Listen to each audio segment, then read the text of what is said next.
अस्सलाम वालेकुम गाइस, मेरा नाम है अली और मैं अपने channel daily horror stories by Ali से आपके सामने मौजूद हूँ। मैं उम्मीद करता हूँ आप जहाँ पे भी हैं दुनिया में खैरियत से हैं, खुश हैं और आपकी ज़िंदगी बहुत अच्छी गुजर रही है। अगर आप लोग किसी भी वजह से मेरे चैनल को सब्सक्राइब नहीं कर सके तो उसको अभी सब्सक्राइब कर लें, लाइक करें और अगर हो सके तो अपने सर्कल में शेयर करें। साथ साथ एक रिक्वेस्ट करनी थी कि बेल आइकन मौजूद है, उसको आप प्रेस कर दें। काफ़ी सारे लोग ये कहते हैं कि हमारे पास नोटिफिकेशन नहीं आता। जब तक आप बेल आइकन को प्रेस नहीं करेंगे तो नोटिफिकेशन नहीं आएगा। और आपकी इत्तला के लिए अर्ज़ है कि पाकिस्तान स्टैंडर्ड टाइम 10 बजे और इंडिया के मुताबिक 10:30 बजे यानी 10:30 PM इंडिया टाइम और 10 PM पाकिस्तान टाइम रोज़ाना स्टोरी अपलोड होती है। अगर आप अपनी स्टोरीज़ को शेयर करना चाहते हैं, व्हाट्सएप कर सकते हैं, ईमेल कर सकते हैं या अपनी आवाज़ में रिकॉर्ड करके भेज सकते हैं। जैसे आपको फिजिबल लगे अपनी स्टोरीज़ को भेजें। आपका स्टोरीज़ का भेजना मेरे लिए बहुत ही इम्पॉर्टेंट है। गाइस, आज की जो पहली स्टोरी है ये हमें राज साहब ने भेजी है और ये स्टोरी बहुत ही इंटरेस्टिंग स्टोरी है, बहुत ही स्केरी स्टोरी है, बहुत हॉरिफिक स्टोरी है। और ये स्टोरी जब मैंने सुनी थी तो डेफिनेटली मुझे भी थोड़ा सा डर लगा था। अच्छा, ये जो स्टोरी है ये मुंबई की स्टोरी है और ये डिसूज़ा चावल एक बहुत मशहूर जगह है मुंबई के अंदर, इंडिया के अंदर, और ये स्टोरी वहाँ की स्टोरी है। अब मैं कोशिश करूँगा कि जिन साहब ने ये स्टोरी भेजी है उनकी ही ज़बानी आपको प्रेजेंट कर सकूँ, आपको बता सकूँ। राज साहब बताते हैं कि 2015-16 में जब हम लोगों ने इंटरमीडिएट किया तो मैं और मेरे दोस्त, उनके पास बहुत ज़्यादा टाइम था और उनके पास कुछ करने को नहीं था। तो हम लोग नॉर्मली लेट नाइट तक साथ बैठते, होटलों में जाते, बाहर घूमते फिरते। उसके बाद हम लोगों ने जो पैरानॉर्मल इन्वेस्टिगेशन है वो शुरू कर दी। हम मुख्तलिफ एरियाज़ के अंदर मुख्तलिफ जगहों पे जाते और कोशिश करते कि ऐसी जगहों को फाइंड कर सकें या ऐसी जगहों के बारे में जान सकें जो हॉन्टेड हैं, जिनके बारे में बहुत सारे किस्से कहानियाँ हैं जो मशहूर हैं। इसी तरह की एक रात थी और रात के तकरीबन 1-1:30 बजे का टाइम था। ये सारे के सारे दोस्त जो है किसी होटल के सामने बैठे हुए थे। एकदम से इन दोस्तों में से एक दोस्त ने कहा, क्यों ना आज हम किसी ऐसी लोकेशन पे चलें जिसके बारे में बहुत सारे किस्से, बहुत सारी कहानियाँ मशहूर हैं, और वो लोकेशन मुंबई के अंदर ही होनी चाहिए। ये जो मशवरा था ये हम जितने भी दोस्त थे सारे के सारे दोस्तों को बहुत पसंद आया। हमारी कोशिश यही थी कि जो नियरेस्ट मशहूर तरीन हॉन्टेड लोकेशन है वहाँ पे जाएं। लिहाजा हम लोगों ने यही डिसाइड किया कि डिसूज़ा चावल एक मशहूर तरीन जगह है जिसके बारे में बहुत सारी मिथ्स हैं, बहुत सारी कहानियाँ हैं, बहुत सारे किस्से हैं जो मशहूर हैं। हमें वहाँ पे जाना चाहिए, वहाँ पे जाके इन्वेस्टिगेशन करनी चाहिए। क्योंकि उस जगह के बारे में जो सबसे फेमस बात थी वो ये थी कि वहाँ पे अक्सर एक आत्मा है जो भटका करती है। काफ़ी सारे लोगों ने उस आत्मा को विटनेस किया है और बहुत सारे लोगों का ये ख्याल है कि आम तौर पे वो वाइट कलर की साड़ी में रात के 2 या 2:30 बजे उस एरिया के करीब घूमा करती है। और जब भी उसको कोई अकेला नज़र आता है तो उसको अपनी प्रेजेंस शो करती है, उसको बहकाने की कोशिश करती है। और कितने ही इस तरह के लोग हैं जो उसके बहकावे में आ चुके हैं और उसके बहकावे में आने के बाद अपनी तबीयत ख़राब कर चुके हैं या मौत के मुंह में जा चुके हैं। खैर, ये जो मशवरा था उसके मुताबिक ये जितने भी दोस्त थे सारे के सारे तैयार हो गए। इन लोगों ने जल्दी से अपनी बाइक से स्टार्ट की और फ़ौरन से जो मंजिल थी उस तरफ चलना शुरू किया। इन लोगों ने गूगल मैप खोले हुए थे और ये एग्जैक्टली उसी मैप को फॉलो कर रहे थे। इनका ख्याल था कि जब हम उस लोकेशन पे पहुंचेंगे तो वहाँ जाके इन्वेस्टिगेट करने की कोशिश करेंगे, कोई छोटी मोटी वीडियो बनाएंगे और इसके बारे में जितनी भी मिथ्स या स्टोरीज़ मशहूर हैं उनको कवर करने की कोशिश करेंगे और इस बात से पर्दा हटाएंगे या इस बात को जानने की कोशिश करेंगे कि जो स्टोरीज़ यहाँ के बारे में मशहूर हैं और जो एक आत्मा का जिक्र इस जगह के बारे में किया जाता है, क्या वो सच है या झूठ है। मुसलसल गूगल मैप को फॉलो करते हुए ये सारे के सारे लोग चल रहे थे और इनकी पूरी कोशिश थी कि आधे से पौन घंटे के अंदर अंदर उस लोकेशन पर पहुंच जाएं। ये बताते हैं कि उस लोकेशन को फॉलो करते करते हमें तकरीबन 1 घंटा हो चुका। मुसलसल कभी मैप बताता कि ये लोकेशन लेफ़्ट साइड पे है, हम उस तरफ चलना शुरू कर देते, और कभी बताता राइट साइड पे तो हम वहाँ जाना शुरू कर देते। गर्ज़ के एग्जैक्टली हम उस लोकेशन पे नहीं पहुँच पा रहे थे जहाँ पे हमें पहुँचना था। काफ़ी देर तक जब कोशिश करने के बावजूद हमें वो लोकेशन नहीं मिली तो हम लोगों ने डिसाइड किया कि इसके नियर बाय कहीं पे भी बाइक्स को पार्क करते हैं, थोड़ी देर बैठ जाते हैं और वहाँ बैठने के बाद दोबारा से मैप को ऑन करेंगे या वहाँ पे जो भी लोकल्स रहा करते हैं उनकी हेल्प लेंगे। एक जगह देख के ये सारे के सारे वहाँ पे बैठ गए और जब ये सारे के सारे वहाँ पे बैठ गए तो ये वेट करने लगे कि कोई लोकल बंदा नज़र आए तो उससे इस बारे में जान सकें। काफ़ी देर के बाद एक आदमी आता दिखाई दिया और जब इन लोगों ने इस ख़ास स्पेसिफिक लोकेशन के बारे में उससे पूछा तो वो आदमी इनको गुस्से से देखने लगा। ऐसा लग रहा था जैसे वो नाराज़ हो रहा है। इन लोगों ने फिर उससे ज़्यादा बात नहीं की, उसको बोला ठीक है आपकी मेहरबानी, अब आप यहाँ से चले जाएं। ये बताते हैं कि फिर से हम लोग मैप को फॉलो करने की कोशिश कर रहे थे और हम यही चाह रहे थे कि अगर हम यहाँ तक आ चुके हैं तो हमें अपनी मंजिल तक पहुँचना चाहिए और ये जो हमारी इन्वेस्टिगेशन है इसको कंप्लीट होना चाहिए। इसी तरह मैप को फॉलो करते करते आधा घंटा मज़ीद गुजर गया, यानी कि तकरीबन रात के 3 बजे का टाइम था। और जब रात के 3 बज गए तो आहिस्ता आहिस्ता करके जितने भी दोस्त थे सारे के सारे हिम्मत हारने लगे और सब यही कहने लगे कि अब हमें नहीं लगता कि लोकेशन एग्जैक्टली हमें मिलेगी या हम यहाँ पे पहुँच पाएंगे। बेहतर यही है कि हम अपनी अपनी बाइक्स को स्टार्ट करें और यहाँ से वापस रवाना हो जाएं। ये बताते हैं कि अभी हम ये बातें कर ही रहे थे कि इसी दौरानिए में हम दोस्तों में से एक दोस्त था जो सबसे आखिर में बैठा हुआ था और वो मुसलसल पीछे एक बेरी के पेड़ की तरफ देख रहा था। जब हम लोगों ने उसको ऑब्जर्व करना शुरू किया तो हमने देखा कि वो मुसलसल वहाँ पे देख रहा है और जब हमने वहाँ पे देखना शुरू किया तो एकदम से जो हमारा दोस्त था जो उस बेरी के पेड़ की तरफ देख रहा था वो उठा और उसने एकदम से भागना शुरू कर दिया। और जैसे ही उसने भागना शुरू किया तो हम सारे के सारे जो दोस्त थे वो अलर्ट हो गए, उसको अजीब निगाहों से देखने लगे। हमने उससे पूछा कि आखिर तुम भाग क्यों रहे हो, ऐसा क्या देख लिया है तुमने। वो कहने लगा कि उस पेड़ के ऊपर देखो, उसकी टहनी पे या उसकी शाख पे एक औरत बैठी हुई है और इस औरत ने वाइट कलर की साड़ी पहनी हुई है। जब उसने ये कहा तो हम सब दोस्तों ने उस दरख्त पे गौर करना शुरू किया और वाकई में ऐसी था कि उस दरख्त की टहनी पे या उस दरख्त की शाख पे एक औरत साड़ी पहने हुए बैठी हुई थी। उसका जो चेहरा था वो बहुत ही भयानक चेहरा था, बहुत ही खौफनाक चेहरा था और ऐसा लग रहा था जैसे वो हम सबको देख के हंस रही है या हमारा मजाक उड़ा रही है।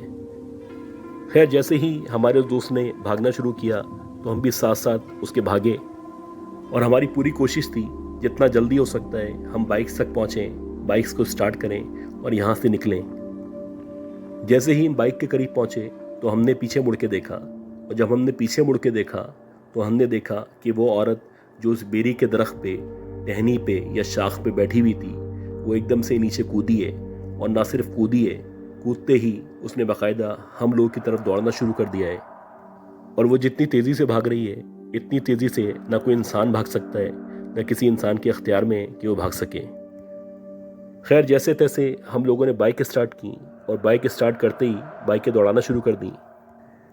ये बताते हैं कि तकरीबन 1 से 1.5 किलोमीटर तक हमें ये महसूस होता रहा कि वो जो औरत है जितनी स्पीड से हम बाइक चला रहे हैं उतनी ही स्पीड से वो हमें फॉलो कर रही है और ये किसी भी तरह किसी इंसान के बस की बात नहीं थी कि वो इतनी स्पीड से भाग सके या हमें फॉलो कर सके। ये बताते हैं कि जैसे तैसे ये एरिया हमने क्रॉस किया और जब हमने ये एरिया क्रॉस किया तो उसके बाद सूरत हाल नॉर्मल हुई। उसके बाद से हम सब लोगों ने तौबा कर ली कि कभी भी इस तरह की इन्वेस्टिगेशन का ना पार्ट बनेंगे ना इस तरह की इन्वेस्टिगेशन करेंगे। गाइस ये जो जगह है डिसूज़ा चाउल, इसके बारे में जो एक्चुअल कहानी है जो बहुत मशहूर है, मैं कोशिश करता हूँ कि आपको थोड़ा सा एक्सप्लेन कर सकूँ।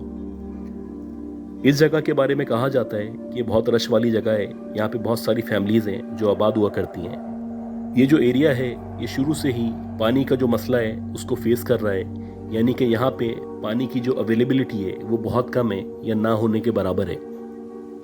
और अब से सालों पहले भी इसी तरह की सिचुएशन थी, पानी यहाँ पे ना होने के बराबर था।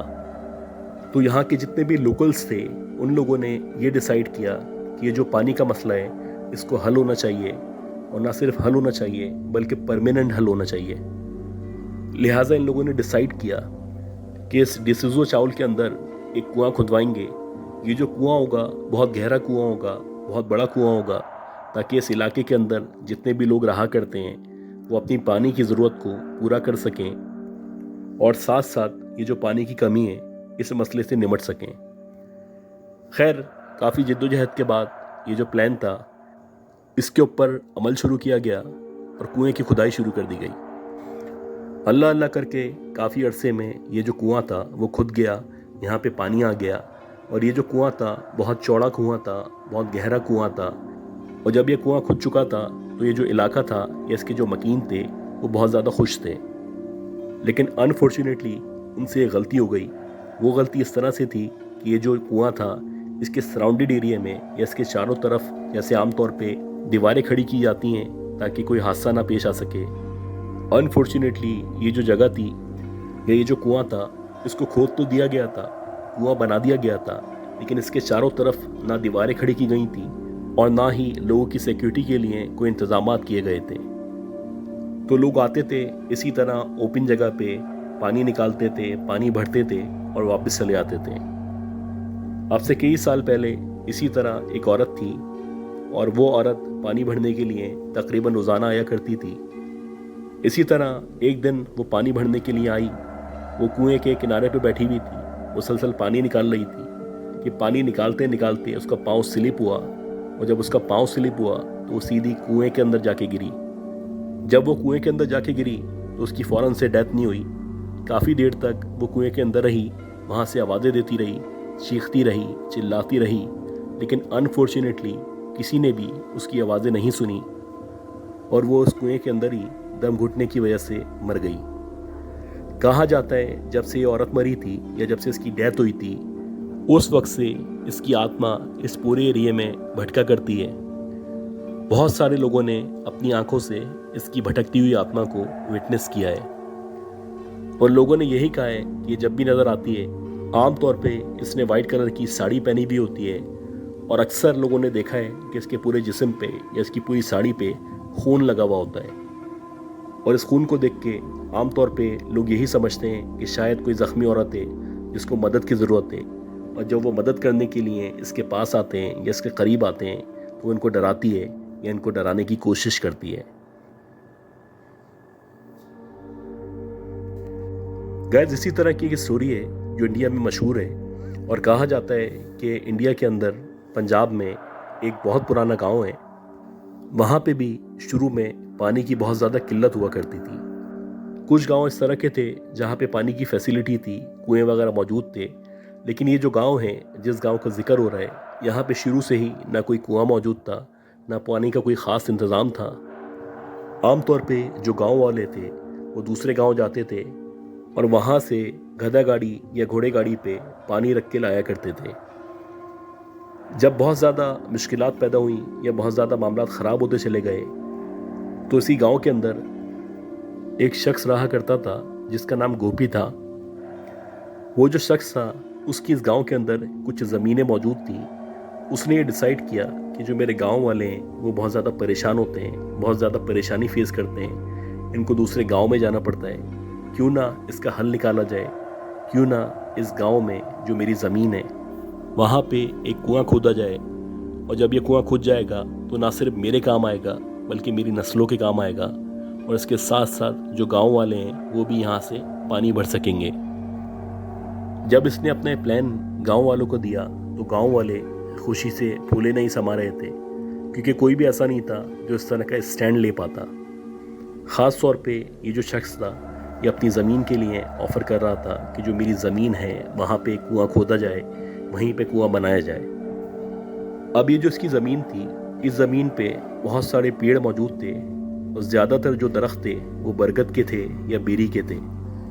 लिहाजा यही डिसाइड किया गया कि जहाँ पे भी कुएं को खोदा जाएगा वहाँ पे जो दरख्त वगैरह मौजूद हैं उनकी कटाई कर दी जाएगी। जब ये सारे के सारे मामला तय पा गए तो वहाँ पे जो एक बरगद का दरख्त मौजूद था उसकी कटाई शुरू की गई और जब उसकी कटाई शुरू की गई तो इस गांव के अंदर एक बुज़ुर्ग रहा करते थे। वो बुज़ुर्ग आए और उन्होंने रिक्वेस्ट की या उन्होंने कहा कि ये जो दरख्त तुम काट रहे हो इसको नहीं काटो। यहाँ पे जितनी भी दरख्त मौजूद हैं इन दरख्तों के बारे में बहुत सारी बातें हैं जो मशहूर हैं, जो हमारे बाप दादाओं ने या हमारे बुज़ुर्गों ने हमें सुना रखी हैं। मेरा तुम्हें यही मशवरा है कि तुम इस दरख्त को ना काटो। लेकिन वो जो शख्स था वो कहने लगा कि आप पता नहीं किस दौर की बात कर रहे हैं, रहने दें, ये मेरी ज़मीन है, मैं राज़ी हूँ कि यहाँ पे दरख्त काटे जाएं और यहाँ पे कुएं की खुदाई की जाए। खैर, जब उसने इसरार किया या वो ज़िद करने लगा तो कोई भी उसको रोक नहीं सकता था। जाहिर सी बात है, वो उसकी प्रॉपर्टी थी, लिहाजा दरख्त की कटाई शुरू की गई। और जैसे ही दरख्त की कटाई शुरू की गई तो जो मज़दूर या जो लोग या जो गांव वाले उस दरख्त की कटाई कर रहे थे, देखते ही देखते उनकी तबीयत ख़राब हो गई। ना सिर्फ तबीयत ख़राब हो गई बल्कि ऐसा लगने लगा कि उनके जो हाथ हैं वो मुकम्मल तौर पे काम करना छोड़ चुके हैं और बज़ाहिर ऐसा लग रहा था कि उनको फालिज का अटैक हुआ है। खैर, उनके अलावा जो 2 नए लोग थे वो लोग आए, फिर उन लोगों ने कटाई शुरू की और बिलाखिर जैसे तैसे ये जो दरख्त था ये कट गया। दरख्त कटने के बाद जो अगला मरहला था वो था कुएं की खुदाई या कुएं की तामीर। जब कुएं की खुदाई शुरू की गई तो इस खुदाई के दौरान ही 2 मज़दूर कुएं के अंदर गिर के ज़ख्मी हो गए और न सिर्फ ज़ख्मी हुए बल्कि 4-5 दिन के अंदर अंदर उन दोनों की डेथ हो गई। अब कुछ दिनों के अंदर अंदर ये जो वाक़यात हुए थे, ये बिल्कुल क्लियर मैसेज था कि अगर आप यहाँ पे कुएं की तामीर करेंगे या इस काम को जारी रखेंगे तो आपको मज़ीद नुकसान होगा। लेकिन ये जो शख्स था जो कुएं की तामीर करवा रहा था या जो चाहता था यहाँ पे कुआं बने, वो अपने मौक़िफ़ से या अपनी बात से पीछे हटने को तैयार नहीं था और उसने तमाम बातों को इत्तफाक करार दिया और नए 2 मज़दूरों से बात की गई। उनको राज़ी किया गया कि वो यहाँ पे आएंगे, खुदाई करेंगे और दोबारा से काम शुरू करेंगे।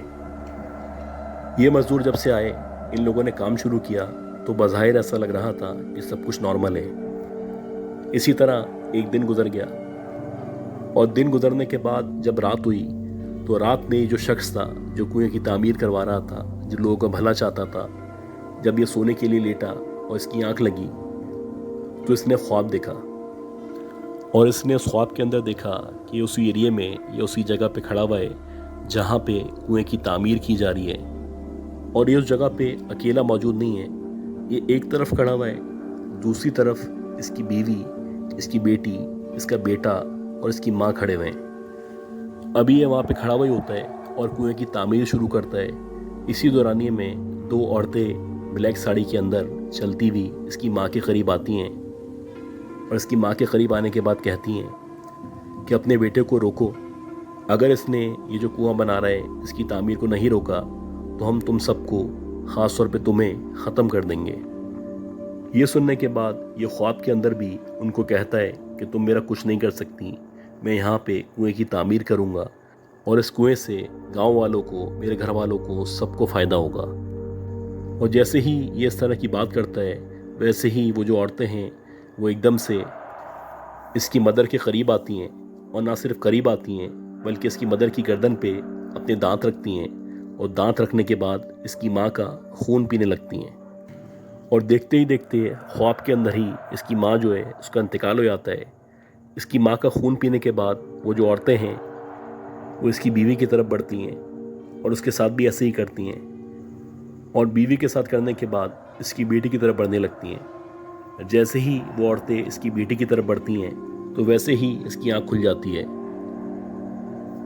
ये बताते हैं कि जैसे ही उसकी आंख खुली तो उसके बाद उसको एहसास हुआ कि वो जो कुछ कर रहा है इसके नतीजे में ना सिर्फ इसका नुकसान होगा बल्कि इसकी फैमिली का नुकसान होगा, लिहाजा इस काम में ज़िद ठीक नहीं है। और उसके बाद से ये जो कुआं था जिसकी तामीर की जा रही थी उसको मुकम्मल तौर पे रोक दिया गया। कहा जाता है कि अब भी वो जगह मौजूद है, वैसे ही वो वीरान है, सुनसान है और वहाँ पे ना कोई घर तामीर किया जाता है, ना किसी भी किस्म के कुएं की या इस तरह की तामीरात की जाती हैं। तो गाइज़, मैं उम्मीद करता हूँ जो भी स्टोरीज़ मैंने आपको शेयर की हैं ये सारी की सारी स्टोरीज़ आपको पसंद आई होंगी। अगर आपको ये स्टोरीज़ पसंद आई हैं तो प्लीज़ मेरे चैनल को लाइक करें, सब्सक्राइब करें, शेयर करें। दुआ करें कि अल्लाह हम सबको सेहत दे, ज़िंदगी दे, सलामती दे। अपना ख्याल रखिएगा। अल्लाह हाफ़िज़।